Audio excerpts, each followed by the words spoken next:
이 바울의 아레오 언덕에서 행해졌던 연설, 세상적인 시각으로 바라봤을 때 연설이든지 아니면 신앙 믿음의 백성들에게 선포하는 설교든지 바울이 아주 힘주어 말하는 것은 사람들의 마음을 격동시켜서 자기를 변호하기 위한, 너희가 오해하는 것이 있다. 내가 국가에서 인정하는 신들 외에 다른 신들을 이렇게 섬기게 하면, 또 젊은이들을 미혹하면 내가 나쁜 사람이다, 자기를 변명한다거나 그러려고 하는 목적이 전혀 없죠. 왜냐하면 우상이 많은 것으로 인하여서 격분했지만 사람들 앞에 섰을 때 그 사람들을 칭찬하고 격려하고 너희들이 참 종교심이 많다, 이렇게 칭찬을 하고 나서 이제 설명을 쭉 하고 있습니다. 내가 두루 다니다가 너희가 위하는 것들을 보다가, 밖에 돌아다니면서 너희가 위하는 것들 보다가 알지 못하는 신에게라고 새긴 단도 보았다. 이렇게 시비를 걸 만한 그런 것이 아니죠.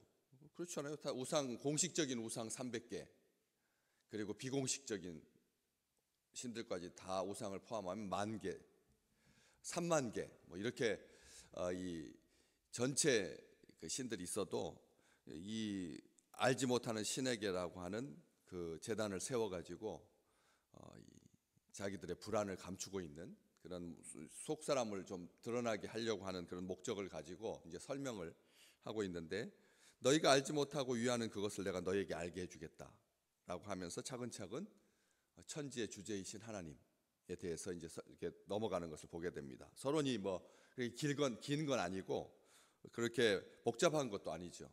그런데 사람들이 그런 그 종교심, 그리고 무엇을 위해서 사는가, 사람들의 그 실존을 잘 보여주는 거죠. 하나는 영적인 차원이잖아요. 종교심이라고 하는 것은 사후세계 그렇게 일반화시킬 필요는 없지만 어쨌든 사람들이 종교를 갖는 이유가 뭔가, 그 종교심에 대해서 살펴볼 수 있도록 하고, 바로 이어서 자기의 일상적인 삶 가운데서 어떻게 살고 있는가, 이것을 지금 말해주고 있는 것인데, 무엇을 위해서 사는가, 너희가 위하는 것들을 보다가 내가 알지 못하는 신에게라고 하는 것도 봤다. 그러니까 보니까 보인다 이거죠. 알지 못하는 신에게라고 하는 그 정말 이상한 신제단, 실상은 자기들의 두려움을 표상하는 그런 우상인 거죠. 자기들의 두려움을 보여주는 증거인 거죠. 그래서 그런 것들을 보다가 알지 못하는 신에게라고 새긴 단도 보았으니 그런즉 너희가 알지 못하고 위하는 그것을 내가 너희에게 알려주겠다, 이렇게 설명을 하는 겁니다. 알지 못하고 위하는 것들, 위하는 것들, 알지 못하고 위하는 것들, 두 번이나 23절에 그렇게 강조되고 있는 것을 볼 수가 있는데, 그 알지 못하고 위하는 것, 우리가 무의식 중에도 그냥 위하는 것, 우리가 위한다라고 하는, 무엇을 위해서 사느냐라고 하는 아주 굉장히 철학적인 질문인 것 같은데 본질적인 질문입니다. 오늘 우리는 무엇을 위해서 사십니까? 오늘 우리가 뭘 위해서 사느냐는 거죠. 많은 사람들이 그 목표라고 말하죠. 목표. 이게 목표가 있고 또 목적이 있습니다. 목적과 목표, 이것을 이루기 위해서 사람들이 단기적인 승부들을 날마다 싸워서 이겨야, 날마다 성공해야지만, 그래야지 그런 성취감을 가지고 장기 목적에 도전할 수 있고, 장기 목표에, 그러니까 궁극적인 목적이 있는 거죠. 그 목적을 위해서 사는 겁니다. 그 과정 속에서도 또 날마다 쪼개어서 어떤 목표가 있고, 그래서 그런 단기 승부의 이 목표를 세워야 그것을 거기서 성취하고 그 다음 이렇게 넘어가는 거지, 큰 걸 바라보고 밑 과정들을 다 이렇게 무시하거나 아니면 맨날 이렇게 넘어지고 자빠지고 하면서 한다면 그 큰 목적, 궁극적인 목적을 이루지 못하게 되는 거죠. 우리 이 인생의 그 자그마한 것들, 그리고 무엇을 위해서 사느냐, 성공을 위해서 산다, 보통 말할 때 성공을 위해서 산다, 이런 말도 많이 쓰고, 행복을 위해서 산다, 행복하기 위해서 산다. 그런데 행복이라고 하는 것이 어떨 때 행복을 그게 목적이 될 수가 있느냐는 거죠. 행복한 게 목적이다. 그럼 오늘 나는 행복하게 하기 위해서 또 이런 것도 맛있는 것도 먹어보고, 행복하기 위해서 음악도 듣도록, 행복하기 위해서 여행도 하고, 행복하기 위해서, 이게 목적일 수 있겠느냐는 거죠. 행복이라고 하는 것이 성공이 그런 목적일까요? 우리가 위하는 것이 오늘 뭘 위해서 사느냐? 가족을 위하여 살고. 가족을 위해서 사십니까? 가족을 위해서 살고, 뭐 명분을 위해서, 명예를 위해서 살고, 부를 이루기 위해서 살고, 이러한 목적들이 쭉 있을 것입니다. 근데 과연 그러한 것들이 우리를 행복하게 하느냐 이거죠. 행복하게. 그럼 또 반대로, 그러면 행복하지 않으면 뭐 문제될 게 뭐가 있느냐? 어떤 목적을 이루기 위해서 그것을 다 감내해야 하는, 참아야 되는, 감수해야 되는 그런 과정들은 행복을 안 하죠. 하지만 오히려 뇌과학적으로나 이렇게 화학적으로나 이렇게 봤을 때 그 환희, 행복을 위해서 즐거움을 느끼면서 하는 그것도 우리의 호르몬을, 좋은 호르몬을 방출하지만, 고통도 그에 못지않게 똑같이 속일 수 있다는 겁니다. 고통도 그거 못지않게 우리에게 호르몬을 줘가지고 우리를 자극하는 거거든. 그래서 사람들이 이 극단적인, 아주 자극적인 그런 것들을 감내하는 거잖아요. 행복만을 위해서 하는 것이 아니라 이러한 것들도 사람들로 하여금 속에서부터 도파민이 나오게 해서 사람들을 흥분하게 하고 또 쾌감을 주게 하니까 금욕주의가 있는 거거든요. 그래서 에피쿠로스와 스토아적인 그런 삶을 살기 때문에 우리가 이 어떤 것을 행복하느냐 마느냐로 그 무엇을 위해서 사느냐가 이렇게 재단되거나 아니면 규정될 수는 없다는 것이죠. 그렇기 때문에 이러한 열매, 장기적이어야 된다. 많은 사람들이 그렇게 말하죠. 진짜 목적은 긴 장기적인 목적을 가지고 진행되었을 때 그게 진짜 무엇을 위하여 사는 거고, 그게 숭고한 목적이고 그게 목표다, 이렇게 말하기 쉬운데, 사실 이 장기적이라고 하는 말이 단기적인 것들에 우리가 몰입하고 도전하고 그리고 시도하고 하면서 이루고 성취해서 이제 궁극적인 목적을 향해서 나가게 되는 건데, 무엇을 위하느냐? 다 그런 목적을 의식을 가지고 살지는 않지 않습니까? 어떤 목적을 의식하고 사는 것이 아니라 순간순간 잊어버리고 또 빠지기도 하고, 또 과몰입하기도 하고 하는 이런 것들을 우리가 인생에서 겪거든요. 어른들만, 아주 진짜 성공하는 사람만 가만히 보면 그 목적과 사명, 이제 사명이라고 하는 말로 제가 갑자기 말을 바꾸는데, 이 세상적인 것으로 봤을 때 그 목적, 그다음에 신앙적인 차원으로 봤을 때 그 사명, 무엇을 위하여 사는가, 그건 참 중요한 것입니다. 그런데 그 목적과 사명이 이 순간 딱 잊어버릴 때가 있거든요. 변하기도 하고요. 목적을 잃어버리는 겁니다. 목적을 잃어버리고 그리고 사명을 망각하고 어떤 일에 빠지게 되고, 그렇지 않습니까?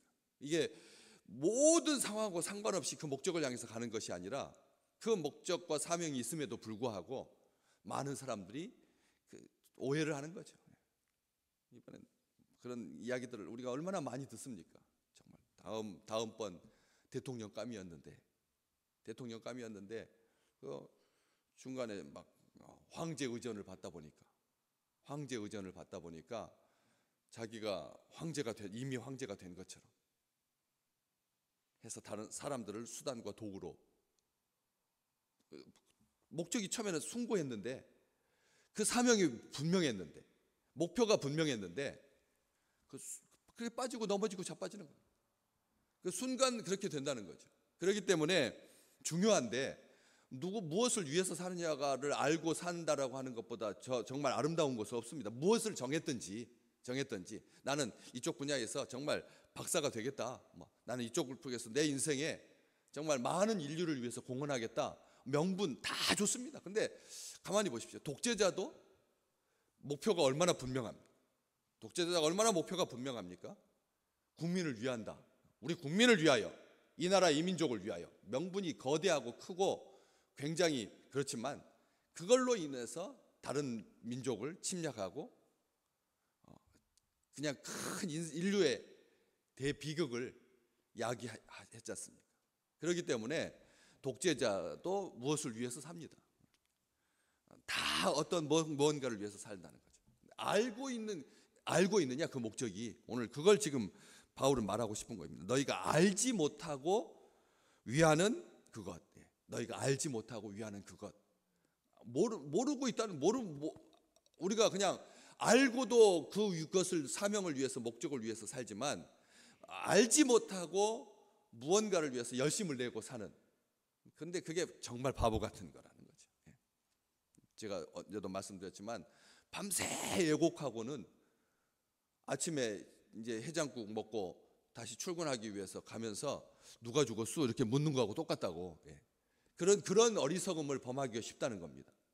정말 진심으로 위로하고 정성을 다해서 밤늦게까지 그 밤새우 꼬박 세우고 화투해서 그렇지 문제가 되지만 어쨌든 화투하고 그 다음에 아침에 해장국 딱 먹고 출근하면서 누가 죽었느냐고 묻는 거하고 다를 바 없다는 거죠. 알지 못하고 위하면. 그런데 그런 게 의외로 많습니다. 우리가 알지 못하고 무언가를 위해서 그렇게 막 열심을 낼 때는 향방 없는 거죠. 어떤 목적을 향해서 열심을 내는 그것은 성취이고 명분이 될 수 있겠지만 알지 못하는 것을 위해서 열심을 내다 보면 어떻게 합니까? 가는 만큼 손해가 되는. 알지 못하고 열심을 낸 만큼 손해가 되는 겁니다. 그거 다 고스란히 걷어들여야 돼. 그런 일들이 얼마나 많은지 모릅니다. 우리의 많은 중에 한 40% 정도는 정말 그렇게 위해서 열심을 낼 필요가 전혀 없었는데 지나고 보니까 그렇게 열심을 냈던 것 다시 다 걷어들여야 되는 거 그거 번잡스럽고 얼마나 수고스러운데. 아무것도 아닌 것 같아도 그만큼 갔다가 다시 돌아오는 그 열량은 그냥 앞으로 갔을 때보다 2배나 더 이제 소모가 되는 거죠. 갔다가 왔다가 다시 초점에서부터 목표를 향해서 정확하게 나가려고 하면 갔다가 온 만큼의 손해만 물리적으로 계산되는 것이 아니라 이게 우리의 에너지를 너무나 허망하게 만들고 속상하게 하고 그렇기 때문에 사람들이 지치게 되는 거잖아요. 그러니까 그런 것들을 이 말 속에서 우리를 충분히 돌아보게 한다는 거죠. 다시 말하면 천박한 목표, 악한 목표, 파괴적인 목표. 사탄이 주는 무엇을 위하여 알지 못하면서도 사탄이 심어주는. 예수님을 40일 시험한 후에 40일 금식한 후에 예수님을 시험했던 마귀가 하는 그 시험을 야고보 사도가 우리에게 정확하게 3개로 이생의 자랑, 정욕, 욕심 이러한 것들로 우리가 우리의 목표를 알지 못하고 행하게 된다는 거죠. 정욕 때문에, 자랑 때문에, 이생의 자랑 때문에, 육신의 정욕, 안목의 정욕. 이게 딱 2가지죠. 자랑과 정욕. 이것으로 인하여서 알지 못하고 행했던 것. 그건 만족함이 되지 못한다는 것이죠. 우리에게 만족을 줄 수 없습니다. 무엇인가를 위해서 열심을 했는데 그것이 우리를 향하여서 이생의 자랑을 위해서 한번 팍 살아보면 그것이 우리에게 흡족함을 줘야 되는데 그 자랑이 어때요? 관계를 파괴하거든. 다 떠납니다. 늘 맨날 자랑만 하고 다니는 사람은 그것은 그 자랑만큼 올라갈 것 같은데 다 밑으로 들어가는 겁니다. 손해입니다. 할수록 손해라는 거죠. 그러니까 바울이 말하는 거죠. 다른 거 다 자랑 말고 예수만 자랑하라. 그리스도만 자랑하라. 그게 다 이유가 있는 겁니다. 자랑거리 삼아서 끊임없이 자기 손주 자랑하고 끊임없이 자기 자식 자랑하고 하는 것이 친구들과의 관계를 위태롭게 만들잖아요. 그렇기 때문에 이것은 금방 시들어버리고 흥미 잃게 되고 그러다 보면 오늘은 이곳 내일은 저곳, 오늘은 이곳 내일은 저곳에서 방황하게 된다는 것입니다. 그렇기 때문에 여기서도 조금 하게 되고 저기서도 조금 하게 되고 그러지 않도록 이게 자기를 속일 수 있다는 것이지. 자기를 속일 수 있으니까. 또 사람 무례하게 되고요. 자랑하다 보면 무례하게 되고. 그래서 딱 책을 하나 썼습니다. 리고렌 목사님이 썼잖아요. 목적이 이끄는 삶. 기독교의 명저입니다. 벌써 30년이 다 돼가지 않습니까? 목적이 이끄는 삶. 사명이 그러니까 세상으로 말하면 목적이 이끄는 삶이겠지만 신앙적인 눈으로 봤을 때는 사명이 이끄는 삶입니다. 우리가 살아간다라고 하는 것이 사명이 우리를 이끄는 거예요. 목적이 우리를 이끄는 거예요. 그 목적을 이루기 위해서 내가 하는 것이 아니라, 사명을 이루기 위해서 내가 하는 것이 아니라 하나님께서 주신 사명이 나를 이끌어 주신다는 거예요. 그러니까 우리가 중요한 겁니다. 그 사명, 하나님, 우리 이사야 선지자를 통해서 하나님 우리에게 분명히 말씀했습니다. 너희를 내가 왜 지었겠느냐? 뭐 하려고 지었겠느냐? 나를 뭐 하게 하려고요? 찬송하게 하려고. 나를 찬송하게. 이 무슨 뜻이냐면 하나님의 영광을 위하여. 그래서 소요리 문답에 딱 한 것이죠. 정말 하나님의 영광을 위해서 사는 게 우리의 진정한 목적이라는 겁니다. 그 목적을 이룰 때 이루어 가면서 하나님께서 우리에게 주신, 그러니까 그의 나라와 그의 의를 위하여 사는 그 인생이 행복할 수밖에 없는 거예요. 왜냐하면 하나님께서 이루어 주시니까. 하나님께서 너희의 행복을 위하여 너희를 지었다 이렇게 말씀하시지 않았거든. 하나님을 찬송하게 하려고 너희를 지었노라 말씀하셨기 때문에 오늘 우리는 이것을 분명히 합니다. 하나님의 목적이 우리의 목적이고 하나님이 우리의 목적이다. 하나님의 목적이 우리의 목적. 하나님을 기쁘시게 하고 예수 그리스도를 삶의 중심에 두고 그렇게 나가는 것이 무엇인가 알지 못하고 위하는 것. 그래서 우리 경계하면서, 그래서 우리로 하여금 그 사명을 이루고 그리고 기뻐함으로 충만함으로 살아갈 수 있게 됩니다. 모든 의인의 자녀를 내가 굶기지 않겠다. 의인이 뭐냐? 하나님을 믿는 게 의인이에요. 하나님을 믿는 게 의인이죠. 어떻게 우리가 의인일 수가 있겠습니까? 우리의 자녀를 걱정하지 말라는 거죠. 하나님께서 다 알아서 하실 거니까. 온 나라가 지금 막 유치원, 영어 유치원도 폐원하는데 애들이 없는데 어떻게 하겠어요? 아무리 시설을 100만 불짜리 호텔급으로 지어놔도 들어와서 교육을 받을 아이가 없다니까요. 통폐합하고 막 지금 그런 상황이에요. 뭐 일본도 마찬가지고요. 우리보다 뭐 몇 퍼센트 조금 위인데 도대체 다음 세대가 소멸되니 가니까 뭐 대학 등록금 무료라니까요. 이번에 기시다 총리가 발표했잖아요. 그렇게 온 세상이 그렇게 막 하고 있지만 그것은 굉장히 근시안적이라는 거죠. 하나님의 세계를 바라보라는 거죠. 하나님께서 아브라함에게 뭘 약속했는데요? 하늘의 별과 같이 바다의 모래와 같이 너의 자녀가 흥왕하게 될 거다. 그건 왜 하늘의 별과 같이 바다의 모래와 같은 그런 역사하심은 하나님의 손에 달려 있는 거지. 인간적으로 뭐 생물학적으로 뭐 대학교 등록금을 10번 대학원까지 보낸다고 집을 준다고 하고 나중에 그럴 거예요. 분명히 그렇지 않겠습니까? 사람이 없는데 어떡하겠어요? 그것은 다 수단적인 짧은 그런 목표라고 하는 것이죠.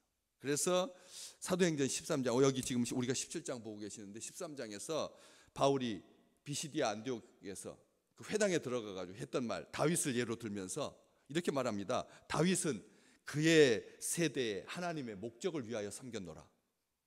바울이 말한 겁니다. 사도행전 17장 우리 다 지나갔는데 벌써 13장 36절이니까 한참 전에 우리가 보셨잖아요. 거기에 나와 있습니다. 다윗은 뭐 했다고요? 자기의 시대에, 그의 세대에 하나님의 목적을 위하여 섬겼다.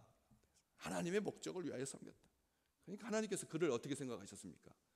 마음에 아주 흡족하게 생각하셨다. 오늘 한 사람 하나님께서 찾으십니다. 오늘 우리의 삶에 자기 하나님의 목적을 위해서 자신의 삶을 바쳤던 다윗을 우리는 기억하는 거죠. 다윗을 기억합니다. 그래서 하나님의 마음이 합했던 거죠. 우리 주님께서 기도했잖아요. 뭐라고 기도했습니까? 마태복음 11장에 보면 천지의 주제이신 하나님 감사합니다. 슬기 있는 자들에게는 숨기시고 이 원칙을 어린아이들에게는 나타내심을 감사합니다. 이렇게 하나님께 우리 주님께서 기도했던 것처럼 천지의 주제 24절부터 계속 다 하나님에 대해서 하나님이 목적이다. 하나님이 목적이다. 하나님에 대해서 자세하게 그렇게 설명해 주는 것처럼 우리의 삶 가운데 이렇게 하나님의 이 목적을 위하여 하나님의 목적을 위하여 끊임없이 하나님은 나에게 이 세상에 나를 보내신 이유가 뭐냐? 나를 보내신 그 목적, 그 사명에 우리의 온 마음과 우리의 정성이 다시 한번 방향이 다시 구체화되는 이렇게 어쩌다가 이렇게 약간 시선이 바뀌기도 하고 이렇게 하기도 했지만 하나님을 향하는 참으로 귀한 복된 그런 하루가 되시기를 주의 이름으로 축복합니다.